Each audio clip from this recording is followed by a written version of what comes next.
3:05 de la tarde, ¿qué tal están? Es miércoles 6 de noviembre. Ojo a este dato, cada año se diagnostican 10.000 casos de Parkinson en España.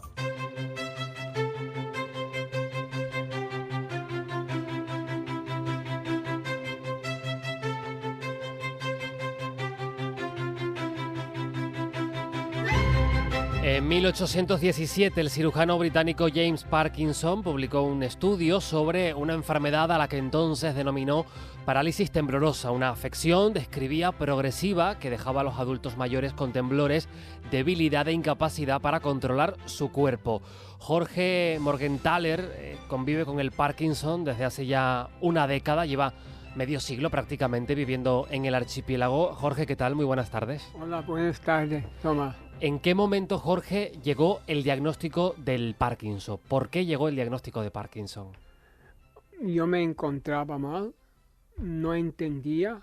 La médico de cabecera decía, no, lo que tú tienes es temblor esencial, no es Parkinson. Y como yo me mantenía en forma, estaba bien, pues ella se dejó despistar por mi estado. Y finalmente ya pedimos cita a un neurólogo en Tenerife a nivel privado y él a los 2 minutos dijo, tú tienes un Parkinson ya muy avanzado. ¿Qué pasó? ¿Qué cambió en tu vida cuando llegó el diagnóstico? Hombre, el impacto fue el pronóstico que siguió al diagnóstico. Me dijo, te esperan 8 o 10 años todavía una vida aceptable y luego va a ir para abajo y puede pasar cualquier cosa. Claro, con ese pronóstico tú te quedas muy impresionado, como no conoces nada de la enfermedad, aunque yo estaba empezando a leer, decía, pero es realmente tan improbable que yo me pueda mejorar o mantener. Empecé a leer, empecé a probar cosas y fue un periodo muy largo. ¿Cómo fueron los primeros años del diagnóstico? Ya te digo, fue muy angustiante. En mi caso, de hecho, se me puede notar, yo antes hablaba muy bien, era un comunicador nato y ahora con el Parkinson estoy más lento. Las palabras a veces no me salen, se me escapa algún gallo, pero comemos lento, caminamos lento, pensamos un poco más lentos también y eso lo llaman con esa palabra tan bonita, bradiquinesia. No, seguramente el doctor Arbelo te puede contar algo de eso. Y claro, esto es un problema en un tiempo donde todo el mundo corre, el tiempo pasa muy deprisa. Y de repente está en otro punto donde tienes que mover más lento. Te has sabido adaptar, porque tu vida no ha parado, ¿no? Me contabas que sigues siendo un hombre activo, con una vida activa y con muchos proyectos, Jorge. Sí. Cuando pasó la primera fase y yo empecé a entender que realmente los síntomas que yo tenía tenían que ver con la enfermedad, con la falta de dopamina, empecé a trabajarme la mente. Cada vez que me sentía mal físicamente o anímicamente, y la mente empezaba a proyectar pensamientos negativos, oscuros, yo le decía, no, eso es solo la falta de dopamina. Y claro, cuando es tan insistente y tan continuo, te cuesta mucho aceptar que realmente puede ser la falta de un neurotransmisor nada más. Ya lo has mencionado, Jorge. Nuestra compañera Andrea Pérez está con el doctor José Arbelo en su consulta. Es neurólogo especializado en Parkinson y en trastornos del movimiento. Hola, Andrea, buenas tardes. Hola, Tomás, buenas tardes. Y acompañada por el doctor Arbelo, a quien conoce muy bien también nuestro protagonista, y vamos a aportar la otra parte, la parte médica y la parte neurológica. Así que, doctor, ¿qué tal está? Muy buenas tardes. Muy buenas tardes. Pues sí, Tomás, como bien dice el doctor José Arbelo, ¿no? Es precisamente el doctor de Jorge, y antes de entrar incluso ya hablamos de él. Y bueno, en este caso, José Arbelo, ¿nos puede hablar un poco de cómo se diagnostica la esquizofrenia? ¿Cuáles son los síntomas? No, ¿cuáles son el Parkinson? ¿Cuáles son los síntomas principales de esta enfermedad, ¿no? ¿Cómo lo detectan?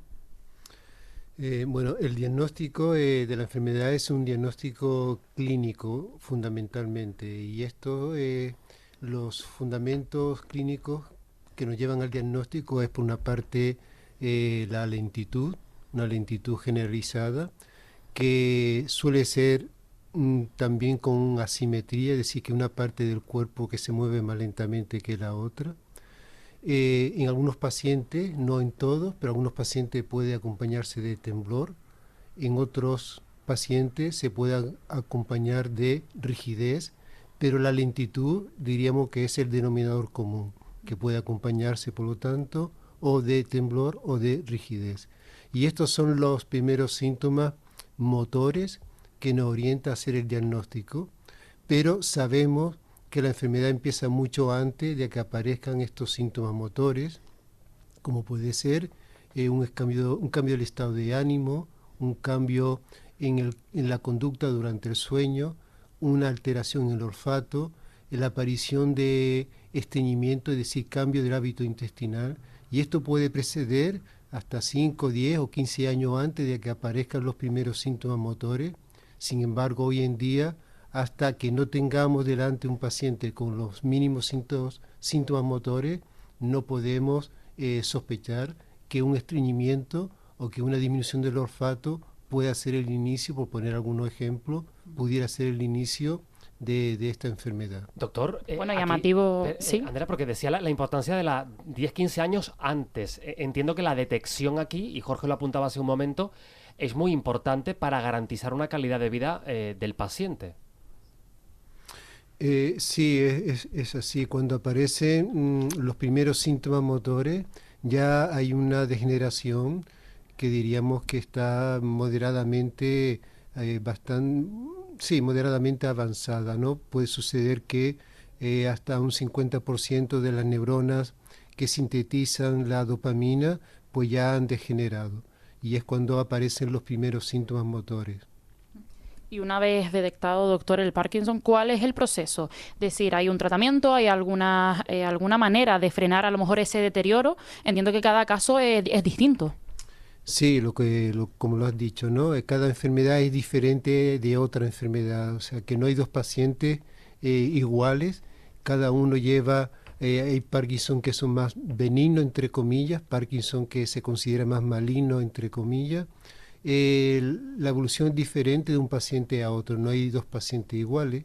Hay que tener en cuenta que si bien decimos que la mayoría de los pacientes son Parkinson idiopático, es decir, que no se conoce la causa, sin embargo, cada vez averiguamos, detectamos más pacientes con diferentes mutaciones genéticas que puede ser el factor desencadenante de que en un futuro desarrolla la enfermedad de Parkinson. Jorge, escuchando al doctor Arbelo con esa descripción de síntomas, ya estamos entendiendo también que hay pacientes y síntomas diferentes. De todos los síntomas con los que convives, ¿cuál ha sido el que más te ha costado aceptar? Al principio era sobre todo el temblor, porque cada vez que me paraba y me intentaba estar quieto, la mano empezaba a saltar. Y es una sensación también que cohíbe mucho y hace sentir vergüenza. Y entonces mucha gente se echa atrás y empieza a aislarse, lo que aumenta el problema, porque si estás aislado con tu problema y estás dándole a la bola todo el día y repitiendo una y otra vez ¿por qué a mí? ¿Por qué? ¿Y qué es lo que está pasando? ¿Y por qué tengo yo que aguantar eso ahora durante muchos años? Eso son momentos angustiantes. El proceso y el impacto psicológico también, doctor, ¿verdad? Esto tiene que trabajarse de la mano junto con los tratamientos que existan, y por eso quiero preguntarle, ¿qué tratamientos existen? ¿Están cambiando? ¿Hay esperanza? ¿Hay alguno que pueda cambiarlo todo del abordaje del Parkinson? Sí, primero quería referirme al diagnóstico porque el diagnóstico es muy importante en el sentido de que, bueno, hay que hacer entender, hay que dedicarle el tiempo que sea necesario para explicar bien el diagnóstico, que el paciente, aunque siempre es una noticia mala, pero que tenga siempre la puerta abierta a la hora de volver para preguntar cualquier duda, puesto que es muy impactante dar este diagnóstico. Y por supuesto que hay muchos pacientes, sobre todo los que están todavía en edad, diríamos, de rendimiento laboral, que tienden, bueno, pues a ocultar la enfermedad, a no comentarla, porque también muchas veces puede haber trabajo donde puede poner en riesgo la continuidad laboral de la propia persona, ¿no?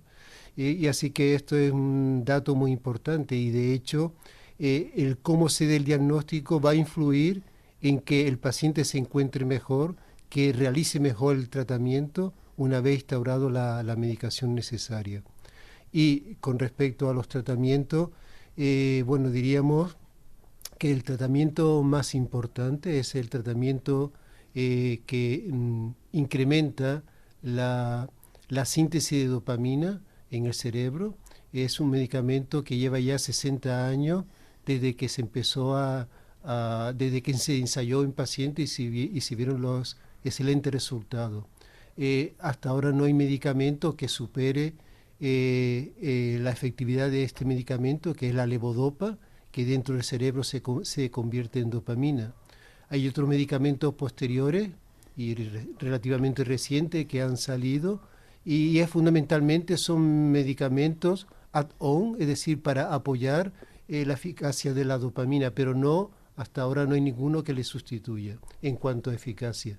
Y ya luego, según la situación de cada paciente, hay que tener en cuenta que hay un porcentaje aproximadamente de un 25% de pacientes que a los 10 años o antes incluso no responden al tratamiento convencional. Entonces pues tenemos en la cartera de servicio pues diríamos terapia de segunda línea con la cual podemos modificar en ciertos aspectos la historia de la enfermedad y recuperar al paciente desde el punto de vista de mejorar su calidad de vida, no solo la del paciente sino también la de los cuidadores. Y doctor, aparte de la medicación y la terapia como hablábamos, ¿también existe la cirugía para esta enfermedad? Sí, forma parte de los medicamentos de los tratamientos de segunda línea. El primero de ellos es la estimulación cerebral profunda. Es una técnica que es muy eficaz. Se ha demostrado que es la más eficaz de las que se realiza en la actualidad para tratar la enfermedad de Parkinson avanzada. Es un tratamiento que consiste en la introducción de un electrodo dentro del cerebro y con parámetros de estimulación se consigue revertir el temblor, mejorar la velocidad del movimiento, disminuir la rigidez. O sea que esto es una terapia activa, con lo cual paciente que está en silla de rueda previamente a la intervención recuperan casi la normalidad y algunos pacientes incluso sin necesidad de tomar medicación una vez intervenido. Pero hay otra alternativa, como es lo que se conoce como el IFU, ¿no? Que es una terapia que es lesiva, es decir, que produce una lesión controlada al alcanzar una determinada temperatura en un punto determinado, se puede producir esa lesión terapéutica sería, y con eso puede revertir también síntomas como el temblor. Y hay otras terapias también de segunda línea que consiste en terapia de infusión farmacológica a través de bomba de perfusión que se inicia generalmente por la mañana hasta por la noche y se dosifica de forma continua. En resumen, según cada caso, hay criterios de inclusión y de exclusión para cada una de las técnicas. No quiero decir que todos los pacientes se pueden beneficiar de la cirugía o no todos los pacientes se pueden beneficiar del IFU, por ejemplo, ¿no? ¿Y las edades, doctor? La edad es importante en el sentido de que hoy sabemos que Una vez se presentan o aparecen determinadas complicaciones motoras, como pueden ser las fluctuaciones o la disinesia, significa que ya la terapia oral convencional ya deja de ser lo suficientemente eficaz. Entonces es cuando hay que plantearse las terapias de segunda línea. Por supuesto que cuanto más pronto se haga, habrá menos carga de la enfermedad y será más fácil controlar con la técnica que se haya decidido realizar. Por lo tanto, lo que se intenta hoy en día es no retrasar la decisión de pasar a una terapia de segunda línea, sino adelantarlo lo antes posible. Hay una edad límite, entre comillas, ¿no? Porque esto también es relativo, que son los 70 años. En general, se considera que un paciente puede ser candidato para una cirugía que sea inferior, que tenga una edad inferior a los 70 años, pero esto es relativo porque puede haber pacientes de 73 años con mejor capacidad cognitiva que otros pacientes de 68 años, por ejemplo. O sea que todo esto siempre hay que analizarlo individualmente, porque el tratamiento debe de ser individual. Individual no puede ser como, yo qué sé, como café para todos, ¿no?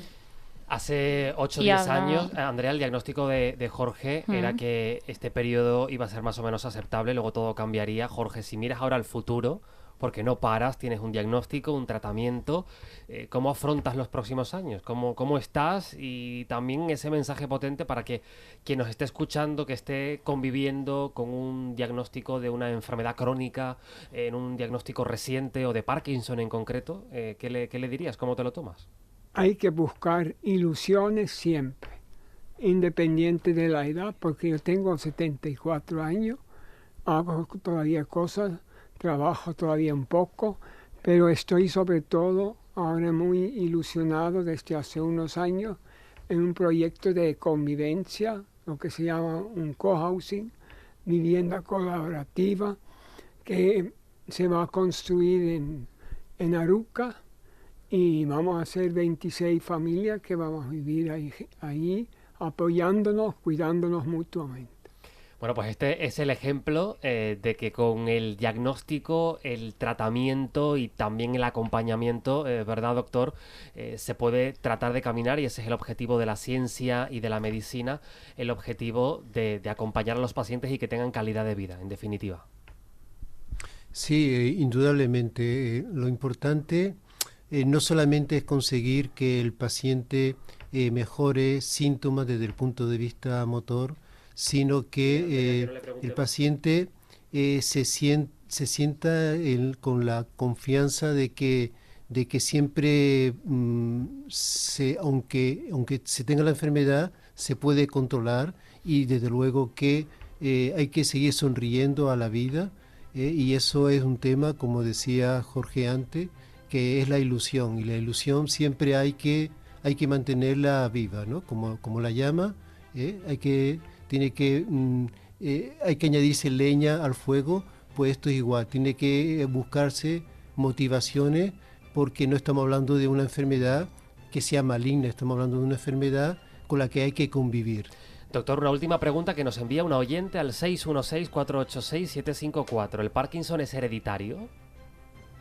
Sí, hay un porcentaje, la mayoría de los pacientes, diríamos que un 85% de los pacientes son Parkinson, que hoy conocemos como Parkinson idiopático, y hay un 15% de esos pacientes que tienen alguna base genética. Muchas veces de ese 15% esa base genética no se encuentra, ¿no? Y en eso nosotros estamos haciendo un estudio de investigación que lo hacemos en colaboración con la Maque J. Foss, que consiste en estudiar el genoma completo cuando sospechamos que puede haber antecedentes familiares de Parkinson. Y entonces sí que cada vez averiguamos de que hay más mutaciones, y probablemente la herencia sea un factor, diríamos, con mayor prevalencia de lo que lo conocemos actualmente.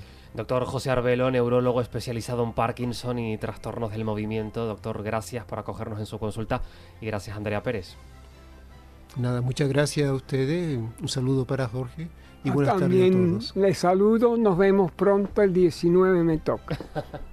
El acompañamiento y la revisión, claro que sí, en buenas manos. Jorge, gracias por contarnos tu caso, por venirte a la radio a contar tu historia, ese diagnóstico que impacta, que choca, que cambia la vida, pero que también acompañado y con tratamiento ayuda a que la vida siga teniendo motivos para seguir. Gracias, Jorge. Gracias a ustedes.